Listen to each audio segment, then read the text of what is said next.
돌 같은 인생의 감성을 불어넣다 우리가 세 가지의 법칙을 살펴보고 있습니다. 첫 번째로는 돌아보기였고요. 오늘 이 시간은 두 번째, 인정하기의 법칙을 한번 알아보도록 하겠습니다. 여러분들께서 저를 보시면 좀 어떻게 보이세요? 좀 부잣집 아들처럼 보이십니까? 네. 좀 뭔가 후덕하고 그렇잖아요. 그런데 저는 굉장히 어려운 그런 생활들, 그런 집에서 자라왔습니다. 빚보증도 있었고요. 굉장히 환난도 많았고요. 어려움도 있었습니다. 그럼에도 불구하고 이렇게 잘 살아오고 잘 살아가고 있는 비밀이 바로 이 인정하기에 있습니다. 이제 우리가 코로나가 끝났다고 이제 이야기를 합니다. 그럼에도 조심은 하셔야 되는데요. 코로나 시기 동안 얼마나 힘드셨어요? 저도 이제 강사로서 코로나 시기 동안 굉장한 어려움을 겪었는데요. 제가 이제 미국에 연주와 공연을 위해서 좀 많이 자주 왔다 갔다 했습니다. 2019년도에 이제 모든 대한민국의 일정을 끝내고 그 다음에 미국을 나갔어요. 12월 달에. 미국에 나가서 이제 일을 하고 1, 2월 달쯤에 한국에 들어오려고 그러는데 아니 갑자기 무슨 우한 코로나가 터졌다는 거예요.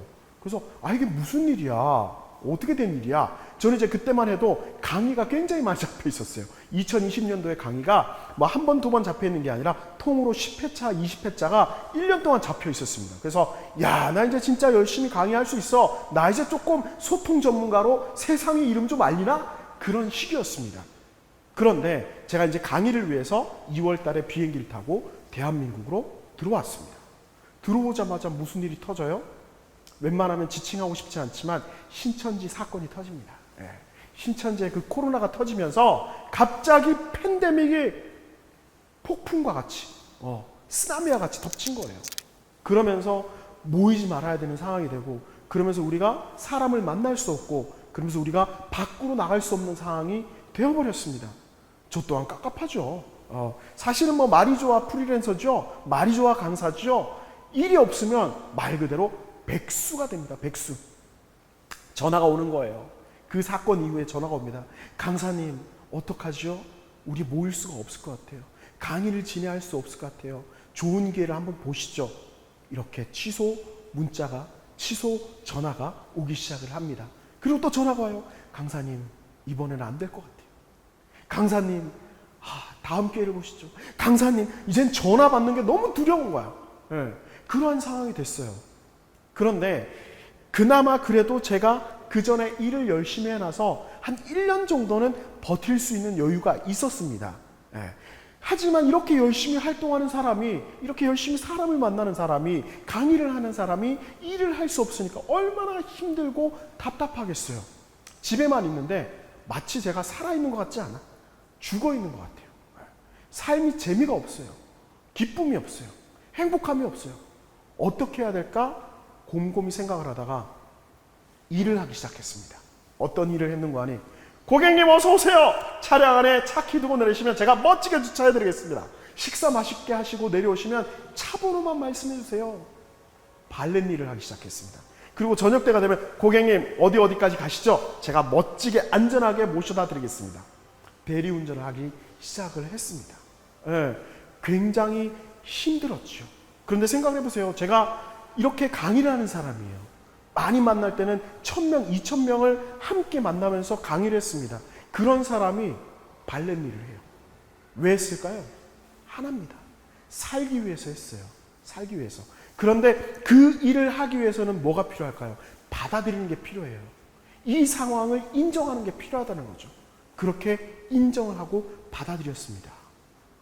제가 저를 빗대어서 이렇게 말씀드리지만 아마 지금 함께 하시는 분들도 여러 가지 일들이 있을 거예요. 받아들였던 때도 있고 안 받아들였던 때도 있어요.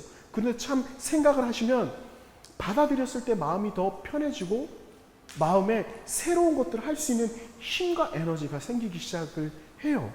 그래서 제가 그때 인정을 하고 그러한 일들을 하기 시작을 했습니다. 그리고 일을 하다가 보니까 제가 그래도 대학교 때 공부 잘했어요. 제가 노래도 진짜 잘해요. 제가 성악과를 졸업했잖아요. 아마 많은 분들께서 어딜 나왔는지 모르시겠지만 제가 성악과를 졸업했거든요. 그리고 대학원에서는 제가 뮤지컬 연극, 공연학을 전공을 했습니다.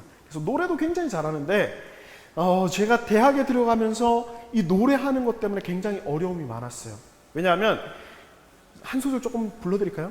Che bella cosa una giornata e sole, n'aria segnalato, buona tempesta. 어떠세요? 아유, 박수 치시는 분도 계시네. 네, 노래 굉장히 잘해요. 그런데 제가 대학교 갔을 때 이 정도 하면 40명 동기가 있었는데 몇 등 정도 할 것 같아요. 네. 네. 1등. 감사해요. 몇 등 했는 거 아니? 꼴찌했어요, 꼴찌. 실기 꼴찌예요. 그런데 실기 꼴찌였는데 반전이 생겼어요. 무슨 반전이 생겼는 거 아니? 성악가 전체 수석이 됐어요. 뭘로? 공부로. 제가 공부 잘하는 거 그때 알았어요. 제가 이 말씀을 드리는 이유가 뭐냐면 그때부터 저는 공부하기 시작을 했습니다. 그때부터 공부하기 시작해서 제가 교직 이수까지 했어요. 교직 이수를 했는데 사실은 교직의 뜻이 없었기 때문에 제가 교직에 몸담지는 않았습니다. 그런데 코로나가 터지고 제가 일을 할 수 없는 상황이 되다 보니까 어떤 일이라도 해야 되겠다는 거예요.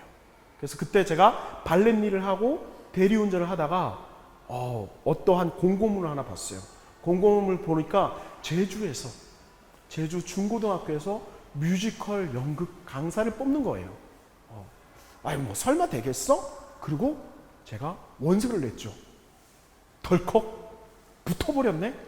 그래서 저는 원래 서울에 살고 있었는데 제주로 이사를 가게 되었습니다. 제주로 이사 가서 제가 지금 산지 3년이 됐어요. 저는 제주 서귀포 손반천에 살고 있습니다. 네, 오시면 인사 좀 해주세요. 그래서 제가 제주에 살면서 이제 생각지 못한 일을 하게 됐죠. 학생들을 만나고 학교에서 아이들에게 꿈을 심어주는 일을 하게 되었습니다. 우리의 삶이 이런 것 같아요. 왜냐하면 생각지 못한 곳에서 생각지 못한 새로운 지도를 발견하는 거죠. 그래서 그때 내가 이 일을 할 수 있을까? 못할 것 같아 라고 했으면 아마 이러한 새로운 길들을 찾지 못했을 거예요. 그런데 할 수 있을까? 그래, 한번 해보자 라는 인정하기 있었기 때문에 제가 제주에 가서 아이들에게 뮤지컬, 연극을 가르치고 올해 초까지 제가 제주에 있는 중학교에서 음악 선생님으로 재직을 했습니다. 굉장히 어려웠잖아요. 우리가 이 코로나 팬데믹이 6월 1일부로 이제 모든 것들이 없어졌습니다. 엔데믹이 됐는데 그때까지만 해도 정말 이런 모임도 강연을 할 수 있는 상황도 아니었어요. 그렇다 보니까 그 삶이 굉장히 피폐했습니다. 하지만 그곳에서 새로운 삶들과 길을 찾을 수 있었던 거죠. 이런 것들을 찾을 수 있었던 거 인정하기가 있었기 때문입니다. 나는 계속 강연할 거야. 언젠가는 이러한 멋진 무대가 만들어질 거야. 함께 할 수 있어라고 버티겼으면 저는 아마 나가 떨어졌을 거예요. 그런데 그러할 때 그러한 상황들을 받아들이고 인정하면서 앞으로 한 걸음씩 한 걸음씩 나아갈 수 있었다는 거죠. 그래서 우리의 삶은요, 좋을 때가 있으면 슬플 때가 있고, 기쁠 때가 있으면 우울할 때가 있고, 행복할 때가 있으면 아플 때도 있는 거예요. 그래서 이 삶이 계속해서 어떻게? 기준처럼 계속 굴레 속에서 돌아가고 있다라는 걸 기억해 주시면 좋겠습니다. 이게 뭐냐? 바로 캐논이라고 말합니다. 캐논은요, 어원적으로 법칙, 규칙을 뜻하는데요, 바로 기준이라는 겁니다. 기준. 우리의 삶은 기준이 있어요. 좋을 때가 있으면 슬플 때가 있고, 기쁠 때가 있으면 행복할 때, 우울할 때, 아플 때, 이런 일들이 계속해서 반복하면서 어때요? 기준을 잡고 우리 삶을 살아가게 됩니다. 그럼 여기에서 내가 받아들일 건 받아들이고 내칠 건 내쳐야 되는데, 이게 바로 인정하기라는 겁니다. 그래서 인정하기를 통해서 우리 삶 속에 어떻게 보면 앞으로 나아갈 수 있는 길과 마음의 밭을 만들어가는 겁니다. 그런데요, 이게 참 재밌는 건 우리의 삶은요, yes or no예요. 이게 굉장히 중요한 건데요, yes 했을 때 분명히 이건 잘 될 거야. yes 했을 때 그 삶이 잘 될 수도 있지만 때로는 잘 못 될 때도 있어요. 그리고 이건 분명히 내가 no 해야 돼. 이건 가면 안 될 것 같아. 하면 안 될 것 같아. no 했을 때 잘 된 일도 있겠지만 no 했을 때 잘 못 된 일도 있을 겁니다. 이게 우리의 삶이에요. 그래서 우리가 이러한 일들을 통해서 일희일비하지 말고요, 우리의 삶을 받아들이고 계속해서 내 삶 속에서 만들어지는 이러한 사항들을 잘 생각하면서 한번 살아가 보자고요. 그러면 우리 삶이 굉장히 윤택해지고 즐거워집니다.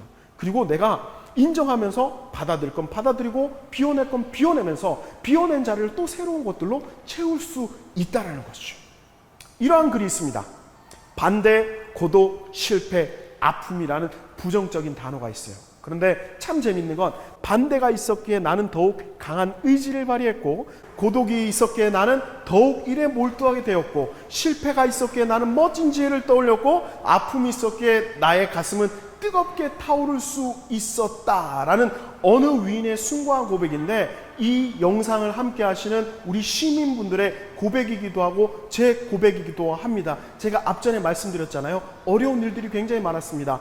반대, 고독, 실패, 아픔이라는 부정적인 일들이 제 앞에 놓여 있었어요. 그런데 그러한 일들 통해서 강한 의지를 발휘하고 더욱 일에 몰두하게 되고 나의 멋진 지혜를 떠올려서 살아가게 되고 또 뜨거운 가슴을 가지고 살아갈 수 있는 힘과 원동력, 에너지가 되었다라는 겁니다. 그래서 인정하기는요, 사실은 내 마음속을 다시 한번 비워내고 새로운 것들로 채워내는 그러한 법칙들의 일들입니다. 그래서 이 인정하기를 통해서 내 삶을 더욱더 유익하고 즐겁게 만들어 보시기 바랍니다.